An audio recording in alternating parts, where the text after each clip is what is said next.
Bueno, buenos días, gracias por invitarme. Bueno, yo... ¿Se escucha, no? ¿Se baja? ¿Sí? Bien. Eh, Hoy conversaremos un poco acerca de la importancia del UX Research en los procesos de diseño. Y bueno, así se puede con esto. Yo soy Valeria,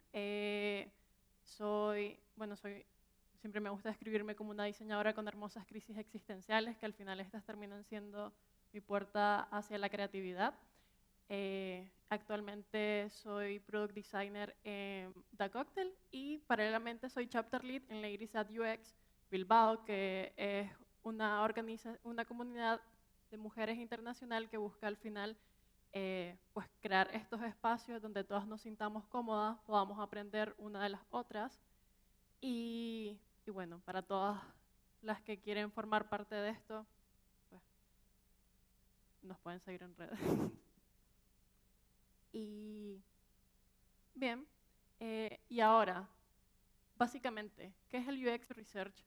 Como como dice el Interaction Design Foundation, el UX Research es la investigación sistemática de los usuarios y sus necesidades, con el fin de añadir contexto y comprensión al proceso de diseño del UX. Esta emplea una variedad de técnicas, instrumentos y metodologías para llegar a conclusiones, determinar hechos y descubrir metodologías, revelando así una valiosa información que puede aportar al proceso de diseño. Pero bien, todo esto es muy sistemático y muy técnico, pero la mejor forma en que nosotros y siempre nos quedamos es con las historias. Entonces, comencemos con un par de historias. Bien, Haynes, Haynes en 1990, sí, si no me equivoco, 1990, sí, estaba en la búsqueda para comprender cómo las personas consumían su producto en los hogares. Entonces, encargó a a sus investigadores visitar los hogares de familias estadounidenses.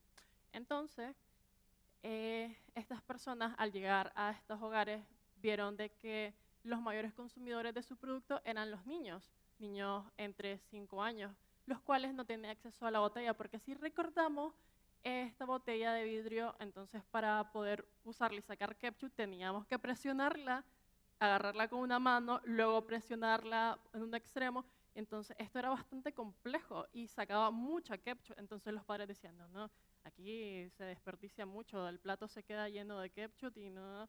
Entonces los niños no tenían acceso y eran los mayores consumidores. Entonces, ¿qué podían hacer para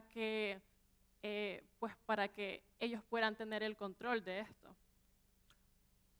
Y bueno, esto solo, es decir, si Haynes hubiera preguntado directamente a los padres cuál consideraban que era el problema, pues probablemente no se hubieran dado cuenta y ellos en alguna encuesta tampoco no se hubieran dado cuenta, porque algunas veces escuchando no es suficiente. Entonces lo mejor es cuando observas a las personas interactuar con el producto y puedes ver sus reacciones y todo eso.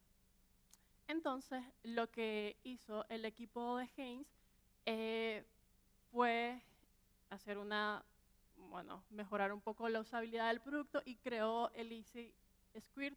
Entonces esta era una botella mucho más liviana, entonces ahora los niños tenían, bueno, entonces los padres ya no tenían ningún problema, que ellos pudieran tener la botella y tener el control total. Y esto aumentó el 12% en las ventas de Haynes. Entonces fue un éxito total. Ya, bueno, entonces, ¿qué podemos aprender de esto? Bueno, de que el diseño de resolución de problemas, aquí un poco, Haynes no solo diseñó la nueva botella para innovar en estética, sino porque resolvió el problema para los niños y para los padres, y en efecto también para la empresa, porque aumentó notablemente las ventas. Y observar es más poderoso que escuchar. Haynes nunca había entendido el problema de no haber sido por la observación, ni por una encuesta, ni por otra forma, porque probablemente los padres no eran conscientes de que el problema residía en la botella, en efecto. Y bueno, ahora otra historia, que es un poco lo contrario del éxito que tuvo Haynes. Entonces, Walmart. Nos remotamos al Walmart del 2019, entra un nuevo gerente y dice que quiere hacer cosas nuevas, que quiere innovar y quiere bueno, que quiere estar a la altura de su rival Target, porque consideraba que los pasillos de Target estaban mucho más ordenados, mucho más limpios, mientras que los pasillos de Walmart estaban muy abarrotados, no estaban muy ordenados. Entonces, él ya tenía una idea en mente de lo que quería hacer, pero dijo, bueno, voy a validar esto haciendo una encuesta y le voy a preguntar a los usuarios, ¿te gustaría que Walmart estuviera más ordenado? Y los clientes dijeron, sí, sí, me gustaría. Entonces, un 79% de las personas respondió que sí a esto, entonces vino el gerente y dijo, bien, perfecto, hagámoslo. Entonces empezó un proceso para ordenar y organizar y distribuir todos los objetos en palets y se gastaron un montón de dinero en esto. Entonces, Walmart gasta cientos de millones de dólares despejando sus tiendas, eliminando el 15% del inventario, acortando los estantes y limpiando pasillos. Sí, es caro y lleva mucho tiempo, pero esto es lo que los clientes dijeron que querían, así que lo atraviesas. Pero, como ya se pudieron haber imaginado hasta esta parte de la historia, no funcionó. Las ventas bajaron increíblemente, Walmart perdió mucho dinero y el gran error fue que Walmart no siguió lo que los clientes querían. Primero se hicieron la hipótesis, se imaginaron lo que realmente era el resultado y tuvieron la respuesta primero y simplemente lo que luego hicieron fue pedir a los clientes que la validaran, preguntándole, ¿te gustaría que Walmart estuviéramos ordenado? Y los clientes pues no saben de eso, no les interesa realmente. Es decir, ellos no piensan si esto, responden lo primero que se les cruza por la mente. Entonces, lo que podemos aprender de esta historia es que la investigación superficial es igual a conocimientos superficiales. El user research es generalmente más valioso y sutil que preguntar directamente a la gente. Ahora, evita pedir la opinión de la gente, especialmente en cosas en las que ellos no tienen una opinión contundente o fuerte. Por ejemplo, preguntando si les gustaría que Walmart estuviera más ordenado. Y no asumas que tiene la respuesta antes de comenzar la investigación, porque si no, inconscientemente basarás la investigación en buscar esa respuesta, como pasó con Walmart. Y ahora, no hagas preguntas cerradas. Esto nos lleva a encontrarnos con la respuesta que nosotros creemos que es correcta, porque al final la respuesta de sí o no es sí, no sé, sí, cualquier cosa. Entonces no obtenemos resultados valiosos. Y ahora, si observamos el proceso del UX Design Process, podemos ver de que el research es la primera fase del proceso para validar o para encontrar el problema. Entonces, ¿qué pasa? Cuando no hacemos research, no estamos obviando todo esto y al final estamos teniendo datos pues que superfluos. Y al final, si no sabemos cuál es el problema, cómo podemos atacarlo y cómo no conocemos la necesidad del usuario y no conocemos nada al respecto. Entonces, y recordemos que el UX es una disciplina basada en la investigación y si no investigamos, no estamos haciendo UX. Y ahora adentrémonos un poco en el mundo del UX. El UX se puede dividir en investigación cuantitativa e investigación cualitativa, cuál y cuán. Ahora, la investigación cuantitativa es la recopilación de datos que se pueden representar a través de números, de gráficos, de porcentaje y todo esto es estructurado, ordenado y se pueden obtener datos estadísticos. Asimismo, se puede incluir Google Analytics, pruebas A/B test y preguntas de encuestas de selección múltiple. Por otro lado, el Qualitative Research es mucho más compleja, no es estructurada y puede incluir pruebas de usabilidad, preguntas de encuestas abiertas y grupos focales. Y ahora, la importancia del UX Research. Pues al final nos ayuda a identificar problemas y desafíos de diseño, a validar o no nuestros supuestos. Y recordemos que al final, si no conocemos el problema, no podemos construir una respuesta. Y bueno, ¿qué pasa si no hacemos UX Research? No estamos creando productos relevantes para nuestros usuarios, no estamos creando productos fáciles y agradables de usar, no ahorramos tiempo y dinero a nuestros clientes y no tomamos decisiones de diseño en base a hechos. Bueno, y ahora adentrémonos un poco en algunas técnicas de investigación. Por ejemplo, el benchmark. Al final, para poder comprender un poco el problema o cómo es importante también saber cómo otras empresas referentes, ya sea, están resolviendo el problema. Entonces, aquí en el benchmark es importante saber qué están haciendo tan bien las empresas que podemos emular. 2, qué no están haciendo tan bien que podemos mejorar. Y 3, qué convenciones se han establecido que debemos de seguir.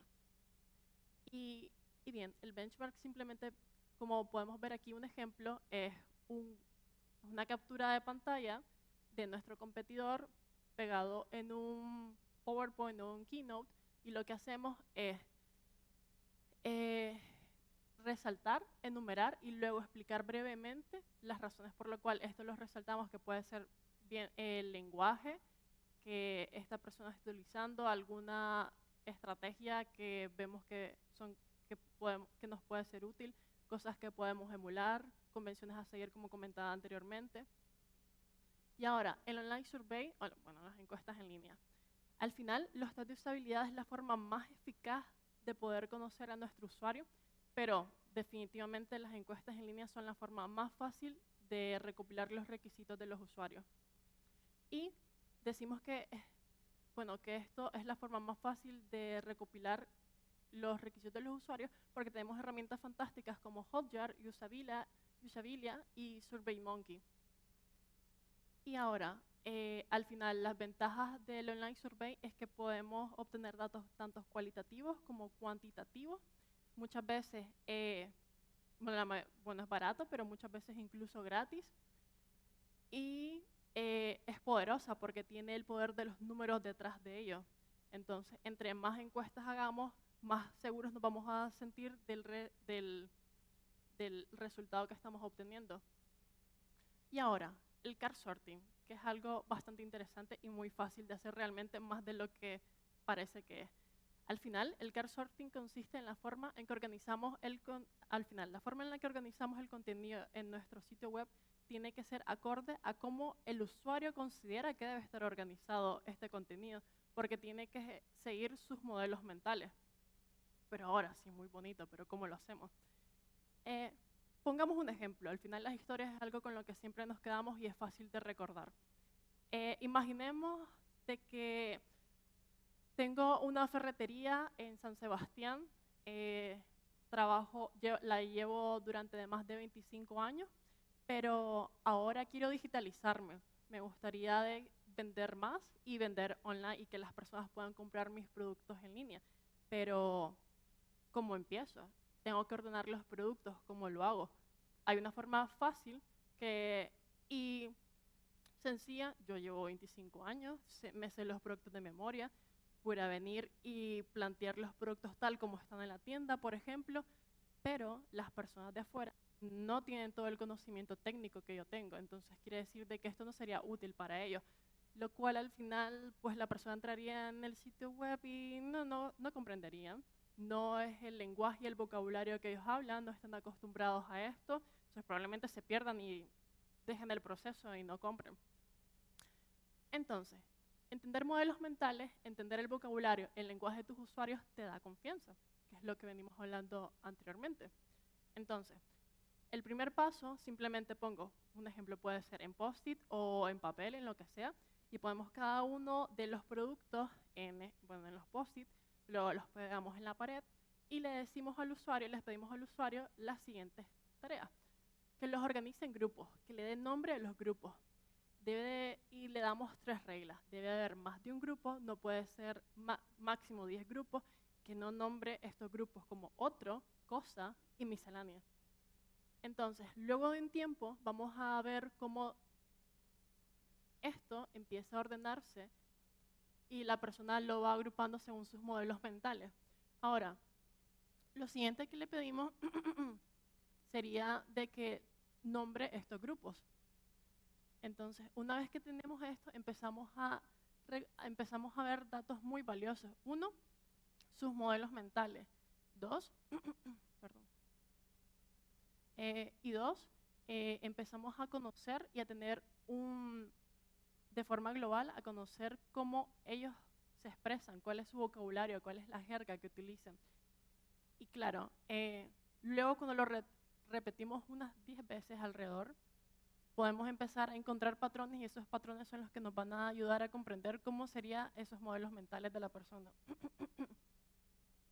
Y ahora, el test de usabilidad al final es la mejor forma de evaluar la experiencia de usuario, porque cuando hablamos con la gente, la memoria al final no es falible, como pasó con Walmart. Pues las personas muchas veces cuando hablan no dicen exactamente lo que piensan. Es mucho mejor observarlas mientras usan nuestro producto, porque el 90% de la comunicación es no verbal. Entonces es mucho mejor ver a las personas mientras están, sus reacciones y sus sentimientos mientras usan el producto. Y como comentaba, algunos beneficios del test de usabilidad es que presenta la experiencia de usuario, presenta el producto desde la perspectiva del usuario, desafía o valida nuestras suposiciones y produce una variedad de datos de usuario. Entonces, ¿qué podemos aprender de los test de usabilidad?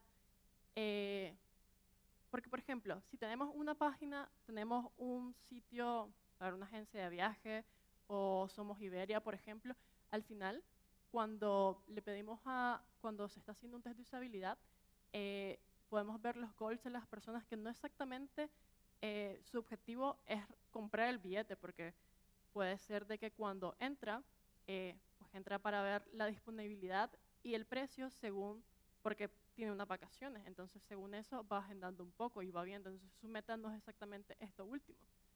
Y luego tenemos qué es lo que hacen, que es el behavior, porque al final cuando rellenan un formulario puede ser frustrante o no puede ser frustrante para la persona. Entonces, todas estas cosas las vamos observando a través del test. Asimismo, vemos el environment, vemos cómo la aplicación facilita o no cosas en los pain points y algunas recomendaciones de aplicaciones para hacer test de usabilidad. Está Reflector y está ScreenFlow, que al final ambas se vienen complementando. Reflector es una aplicación que se instala tanto en el móvil como en el ordenador y lo que hace es reflejar o servir de espejo para la pantalla, para el ordenador. Entonces quiere decir de que lo que el usuario está haciendo en el móvil se refleja en el ordenador. Y luego el ScreenFlow lo que hace es que graba la pantalla, bueno, la pantalla de nuestro ordenador y asimismo graba al usuario interactuando. Entonces luego podemos rebobinar y podemos ver sus reacciones y todos los comportamientos o, bueno, emociones o sensaciones que tuvo en el camino. Y para terminar, algunos libros para profundizar un poco más en User Research. Está Just Enough Research, que es de Erika Hall, y luego The Monk Test, que es una guía, viene siendo como una guía de muchas preguntas que podemos hacer y que al final viene diciendo que no hay preguntas erróneas, sino mal formuladas. Entonces nos da un poco de trucos para abordar mejor. Y eso es todo. Gracias.